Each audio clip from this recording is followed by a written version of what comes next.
We've talked about a few different ways you can customize your Switch. For instance, shell exchanges, which are cheap and can look really good if done properly, but that's also kind of the main issue with them if they're done properly. I might even be stripping the screws a little bit. You have to buy a whole extra toolkit, take apart Joy-Cons, put them back together, and there's always the chance that in doing so you might accidentally ruin the Joy-Con in some way, messing up one of the sensors, messing up the HD rumble, or just bricking the Joy-Con entirely. And if you ever want to change the shell, well, you have to do it all over again, compounding the risk. So it can be a little scary if you're not used to doing DIY type of stuff. And then there's paint jobs, which can also look phenomenal if you get the right person to do it, but that's the thing, you need to contact a specialist, have someone actually take a lot more time and effort and put into it, which can cost way more than a shell exchange. And once again, it's a permanent process, so if you ever want to change that again, you either need to spend all that money all over again and getting a new set of Joy-Cons, or you need to do a shell exchange, which we've already kind of covered the worries of that. Frickin' plug back in. Now, a third option that we haven't really talked a whole lot about yet is skins. And the reason for that is since the Switch has come out, the only real options that have existed are either skins that only cover like the front part of a Joy-Con, which I've just never found to look really good, it's not a full body wrap, or in the case of higher quality skins like from Dbrand, they ran into an issue where their adhesives were actually causing physical damage to Switches, where yeah, it would look good while it's wrapped in the skin, but if you ever want to change it or take it off or anything like that, you're gonna see permanent physical damage to the Switch that just does not look good. Thankfully, when they discovered this back when the Switch first came out, they immediately took care of the situation, they canceled all their pre-orders, they refunded everyone their money, and they took a step back. And recently, they reached out to me that they finally fixed it.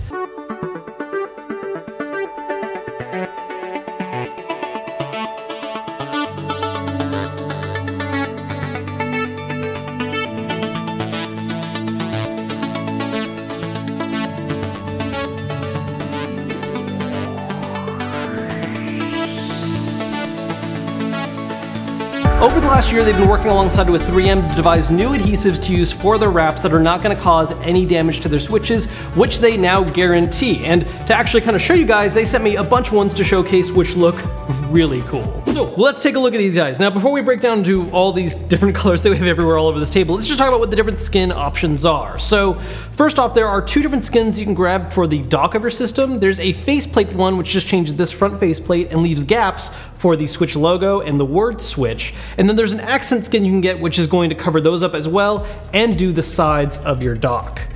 Now, for the Switch main body, there's a single skin you can get, which is going to cover the entire back, the kickstand, and also wrap around to the front, which I love so much. That's something that you can't do with shell exchanges because that requires you to actually mess with like the screen and such. It's a lot harder to do and not really feasible. So this is going to give you an option that's going to not only change the back of your Switch, which is cool for showing other people, but with the front covered as well, you can have that confidence of knowing, oh yeah, I have this custom color Switch that I designed with the colors I like.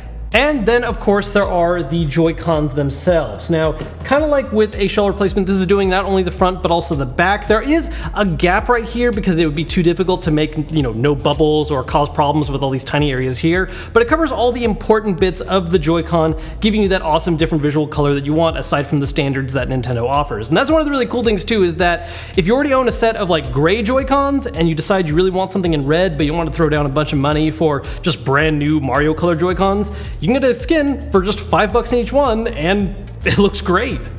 Now, as far as actual color options go for these guys, there are currently 10 different skin color options for the Switch. There are 7 different glossy.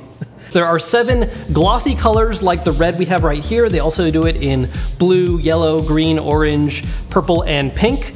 They have a single matte option right now, which is a white, which I think looks really good.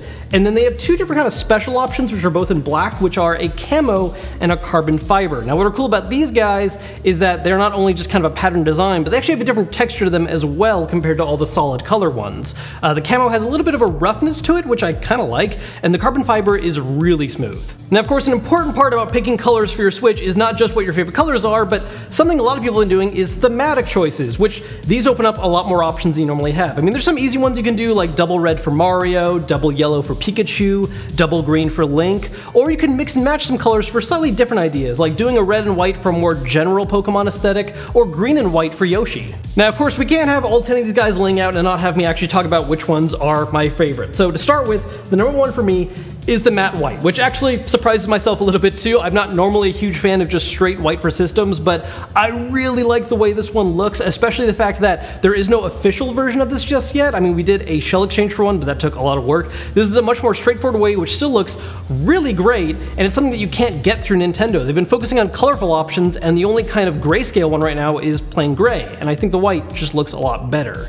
After that, I'd have to say, being a little more cliche for myself, I love the reds and blues. I like that they're actually deeper colors than the ones that you get on the Switch. I'm not a huge fan of the neon effect they have on those ones. I like the Mario red ones, but these glossy red look really good too, and I love the blue. So I'm going to put a link down below for you guys to check out for yourselves. If you're not a fan of the idea of doing a bunch of hard work for the shell exchange, and you don't want to spend a bunch of money on a paint job or buying a new set of Joy-Cons, this is an awesome, affordable way to customize your Switch just the way you want.